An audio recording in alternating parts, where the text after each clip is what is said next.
Picture the busy marketplace of ancient Athens on a bright afternoon. Stall owners are shouting, crowds are chattering, and there walks an old man holding a lit lantern in broad daylight. He raises the lantern to each face he passes and declares, "I am looking for an honest man." People stop and laugh or scoff. They know this eccentric figure.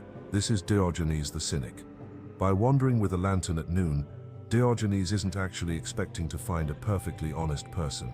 He's making a point. True honesty and goodness are so rare that one might have to search the world even in daylight to find them. In his bold and playful way, he's challenging everyone around him to examine themselves. Are they honest? Are we living truthfully? From the very start, Diogenes grabs attention, and he uses that attention to hold up a mirror to society's values. As the crowd chuckles, Diogenes doesn't mind being ridiculed. In fact, he thrives on it.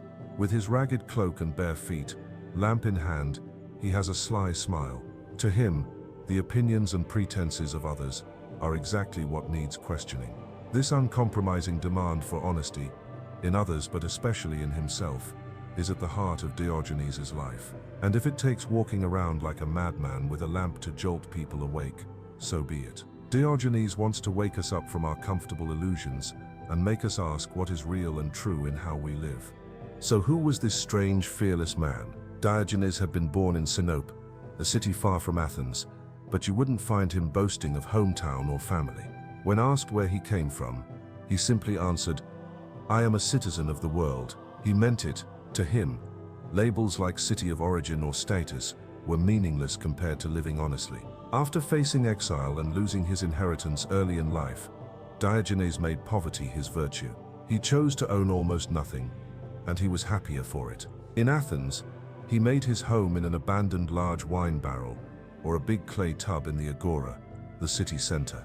Imagine it, while others slept in comfortable houses, Diogenes curled up in his barrel under the open sky. It sounded crazy, but to him, comfort and luxury were traps that dulled the spirit. Why clutter your life with objects and desires you don't truly need? Diogenes found freedom in having very little. His daily life was as simple as possible.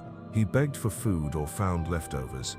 He slept on the ground or in his tub, and he owned only a cloak, a stick, and a small bowl. Even that proved too much. Once, legend says, Diogenes saw a child cupping his hands to drink water from a stream. Diogenes realized he didn't even need his bowl.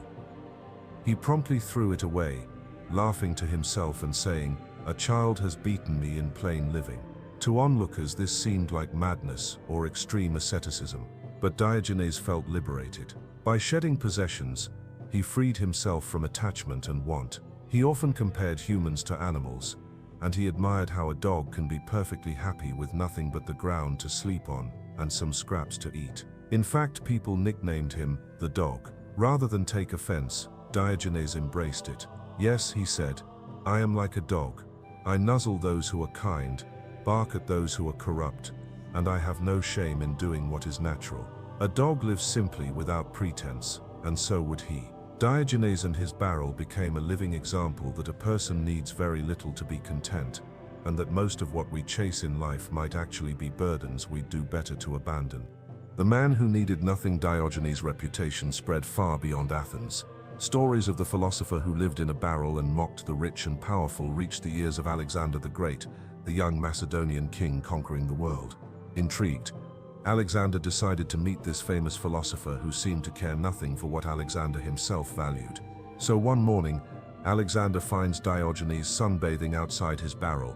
The philosopher is lazing about, enjoying the warmth, when suddenly he's overshadowed by a large entourage. Alexander, in all his royal splendor, stands before this half-naked old man and offers him a greeting. "Diogenes," Alexander says, "I have heard of your wisdom. Is there anything I can do for you? Ask any favor." It's a moment that would make anyone else tremble. The most powerful man on earth offering a gift. But Diogenes isn't awed in the least. He squints up at Alexander and in a casual voice replies, "Yes, stand a little out of my sunlight." For a moment, there is stunned silence. Diogenes basically told the conqueror of nations to move aside because he was blocking the sun. That's all he wanted. No wealth, no power, nothing but the light and warmth already freely given by nature. Alexander's attendants bristle, maybe expecting the king's wrath. But Alexander is thoughtful. He reportedly admired Diogenes greatly, and even said, "If I were not Alexander, I would wish to be Diogenes." In that exchange, Alexander recognized true freedom. Diogenes wanted for nothing, so even a king had no power over him. Where most people, given a magic wish, would ask for riches or favors, Diogenes showed that what he had was already enough. In his tattered cloak, Diogenes was richer than Alexander, because he had no anxieties, no needs, and thus, in his mind, nothing could be taken from him. This incredible meeting, the richest of kings and the poorest of men, left Alexander humbled and the world with a striking lesson: he who needs least is most free. That lesson wasn't just something Diogenes preached. He lived it every day. He refused all offers of comfort. When a friend tried to bring him indoors on a cold night, Diogenes preferred to endure the cold. He didn't want to grow soft. When people pitied him, he laughed and said he actually pitied them for being slaves to their possessions and routines. Diogenes showed that contentment comes not from getting more, but from wanting less. It's a radical idea even now. Ask yourself, if a billionaire king can feel envy towards a man in a barrel, what does that say about the source of happiness? To Diogenes, happiness was inner freedom, the kind you earn by shedding false needs and staying true to yourself. The featherless chicken mocking pretension Diogenes wasn't only about living simply, he was ever the sharp-witted critic of anything false or pretentious. No one was too grand to be poked fun at, not even Plato, the most esteemed philosopher in Athens. One famous day, Plato was holding a lecture at his academy and had attempted to define what a human being is. Plato loftily declared, "Man is an animal, bipedal and featherless," essentially saying that a human walks on two legs and has no feathers distinguishing us from birds. The academy applauded this clever definition, but when Diogenes heard about it, he saw an opportunity for one of his classic practical jokes. Imagine the scene: Plato is teaching to his polished students when suddenly the door bursts open. In struts Diogenes, covered in dust from the streets, carrying a plucked chicken, bald and ridiculous looking. Diogenes plunks the featherless bird down in the middle of the room. "Behold, a man," he announces triumphantly. The students gape and then erupt in laughter. Plato's perfect definition had been reduced to a joke. Here was a two-legged, featherless creature, all right, but clearly not a human in any meaningful sense. Plato was forced to add an amendment to his definition, with broad, flat nails. The story goes to avoid the chicken problem. Diogenes, with a mischievous grin, had made his point. Philosophy isn't about fancy definitions or abstract ideals if they don't hold up to reality. He mocked Plato's ideas of grandeur and even called his lectures waste of time. Where Plato might speak of a transcendent world of forms, Diogenes would snort and point to a cup of water or a scrap of food, insisting that reality and virtue are found in how we live simply and honestly here and now, not in high-minded speeches. Through stunts like the featherless chicken, Diogenes reminded everyone not to get too full of themselves. He hated pretense, the idea that we could sound smart while missing the obvious truths. It's as if he was saying, "Don't tell me what a person should be in theory. Show me what a good person is in practice." And Diogenes himself strove to show that with his life, his irreverent humor was his way of bursting the bubbles of the proud and powerful. After all, if even the great Plato can be laughed at, maybe we shouldn't take any big-shot ideas or reputations at face value. Diogenes leveled the playing field with a bit of laughter and a dose of common sense. No shame. Living naturally and honestly. If there was one thing Diogenes valued as much as honesty, it was shamelessness in the service of truth. He believed human beings create a lot of unnecessary rules and shame around things that are perfectly natural. To Diogenes, if something is natural and harmless, it shouldn't be hidden or judged. He deliberately broke social taboos to make this point. Remember how people called him a dog? Part of that was because he sometimes acted in ways that shocked polite society, like an animal might, without inhibition. There are accounts of Diogenes eating in the marketplace considered bad manners at the time, or even more scandalous, relieving himself or masturbating in public. When scolded for the latter, he quipped with a smirk, "If only it were as easy to banish hunger by rubbing my belly." Crude, yes, but his humor carried a message. Why, he implied, Do we consider one natural urge, hunger, acceptable to satisfy openly, but shame another basic urge? Who decided which is which? Diogenes wanted people to question these arbitrary norms. He turned private acts into public performance art to jar people into thinking about what truly should or shouldn't be shameful. One anecdote in particular shows his take on shame and honesty. Diogenes once noticed a young man sneaking out of a brothel, looking around nervously to see if anyone saw him. The youth was mortified to have been spotted, as visiting a brothel was considered immoral or embarrassing. Diogenes stopped him and said, essentially, don't be ashamed for coming out, only for going in with such shame. In other words, the wrongdoing, if any, was not in satisfying a natural desire, but in the hypocrisy of hiding and feeling guilty about it. If you believe something is right enough to do, why feel ashamed? And if you truly think it's wrong, then don't do it. But don't live a double life of doing it and then lying about it. Diogenes would rather have people be openly flawed than secretly hypocritical. By flaunting what others hid, Diogenes held a mirror to society's double standards. He urged people to live in alignment with nature and truth, unapologetically. Of course, his actions were often more extreme than what he expected others to do. He was deliberately provoking. But underlying it was a kind of innocent honesty, a childlike straightforwardness that refuses to see natural human functions or desires as inherently dirty. In today's terms, we might say Diogenes believed in radical authenticity. Pretending to be proper or perfect in his eyes was far more disgusting than any bodily function. Better to be an honest dog than a fake aristocrat, he'd essentially say. His life was a call to drop the masks society makes us wear, to be unafraid of who we are, in body and spirit. Life, death, and true freedom. Diogenes didn't just scoff at social conventions. He also had a remarkably fearless outlook on life, and even death. Nothing external, not even death, could shake his freedom. When asked by someone, what is the difference between life and death? Diogenes cheekily answered, there is no difference. The puzzled questioner shot back, no difference. Then why don't you die? Diogenes shrugged. Because it makes no difference. It's a sly answer, but it reveals how little he let the fear of death affect him. To him, living in constant worry about death was as foolish as being dead already. He chose to live as if every day were beyond the fear of the end, focusing only on the truth and virtue of the moment. Life and death, to Diogenes, were two sides of the same coin of existence.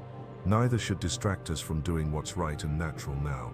This fearless attitude extended to what might happen after death as well. In ancient Greece, people took burial rituals very seriously. Being left unburied was a terrible fate. But Diogenes didn't care about honors or the state of his corpse. In fact, he famously told his friends that when he died, they should just throw his body outside the city walls for the wild animals to scavenge. Imagine the shock of hearing that in a culture that built elaborate tombs. When someone protested, horrified that his body would be desecrated, Diogenes laughed. Why should I care about being eaten by beasts? He said. If I no longer have consciousness, it won't bother me. And if I do retain some consciousness, then I'll simply shoo the creatures away. In that joking way, he made a serious point. We spend so much effort on the trappings of death and honor, but none of it matters to the person who's died. Better to live well and honestly, and not worry about what you leave behind for others to fuss over. Diogenes wanted his life to be his message, not a fancy grave. And what about freedom? The thing Diogenes treasured most. One of his famous lines came when someone asked him, "What is the most beautiful thing in the world?" Without hesitating, Diogenes answered, "Freedom of speech." In Greek he said parrhesia, meaning the freedom to speak the truth boldly. For Diogenes, beauty wasn't gold or art or luxury. It was the ability to say what's true and live true to oneself. He exercised that freedom constantly, no matter the consequence. Even when he was once captured by pirates and sold as a slave, Diogenes' spirit stayed unbroken. He reportedly told the buyers that he was best suited to command, for he had mastered the art of governing himself. Eventually he ended up in Corinth as a free man again, continuing to teach by example. True freedom, Diogenes showed, comes from within. It's not something anyone, not kings, not society, not fear of death, can grant or take away. It's the freedom you earn when you desire nothing but honesty and live according to nature and virtue. Questioning norms, Diogenes' legacy of authenticity. It's been over 2 millennia since Diogenes walked the streets with his lantern, but his bold life still shines a light for us today. His story feels almost like a mix of sage wisdom and mischievous prankster tales, at times inspiring, at times making us laugh or cringe. But above all, Diogenes challenges us to think deeply about our own lives. He asks through his actions, why do we do what we do? Are we chasing things that truly matter, or just following the herd? He urges us to question our knee-jerk obedience to customs and ask, is this true? Is it necessary? Is it honest? Most of us won't live in a barrel or abandon all possessions like he did, and Diogenes wouldn't expect us to. His approach was extreme to jolt people awake, but the core of his message is profoundly relevant. Do not let society's shallow standards dictate your life. Have the courage to be authentically yourself, to speak truth to power, and to let go of needless luxuries that own you more than you own them. Diogenes found joy in simplicity and inner richness. He laughed at kings and conversed with beggars with equal ease. He was poor in material terms, yet felt that he lacked nothing. How many of us, with all our modern comforts, can say the same? In a world that often pressures us to conform, to buy things we don't need, to hide what is real, to stay silent when we should speak up, Diogenes is like a refreshing gust of wind. He reminds us that there is power in simplicity and freedom in honesty. His life was his teaching that one can be happy with very little, that integrity means more than reputation, and that inner freedom is the greatest wealth. He teaches us to laugh at the absurdities of social pomp and to not take ourselves too seriously. After all, we are all just humans, featherless bipeds with our flaws, and maybe we'd live better if we admitted that. As we conclude our journey through Diogenes' world, think about the image of that old man holding a lantern in daylight. It's a little funny, a little sad, and very powerful. In a sense, he's still out there searching, asking each of us, are you living as your true self? Are you honest and free inside? It's a question that can unsettle us, but also inspire us. Diogenes dared to strip life down to its essence and live on his own terms. We don't have to emulate his every action to learn from his courage. We can start in small ways by questioning a norm that doesn't sit right with us, by speaking truth with kindness, by simplifying a cluttered part of our life, or by being unashamed of who we really are. The legacy of Diogenes the Cynic is the permission to be free, free from others' expectations, free from false desires, free to seek truth above all. It's the courage to live with authenticity and find contentment in being, not in having. In the end, Diogenes offers an uplifting message for us across the ages. Dare to be yourself, dare to defy what's hollow and false, and you will discover a deeper form of happiness. In living with nothing, he had everything that mattered. And through his life, he lights the way for us to rethink what it means to live fully and honestly. No lantern required.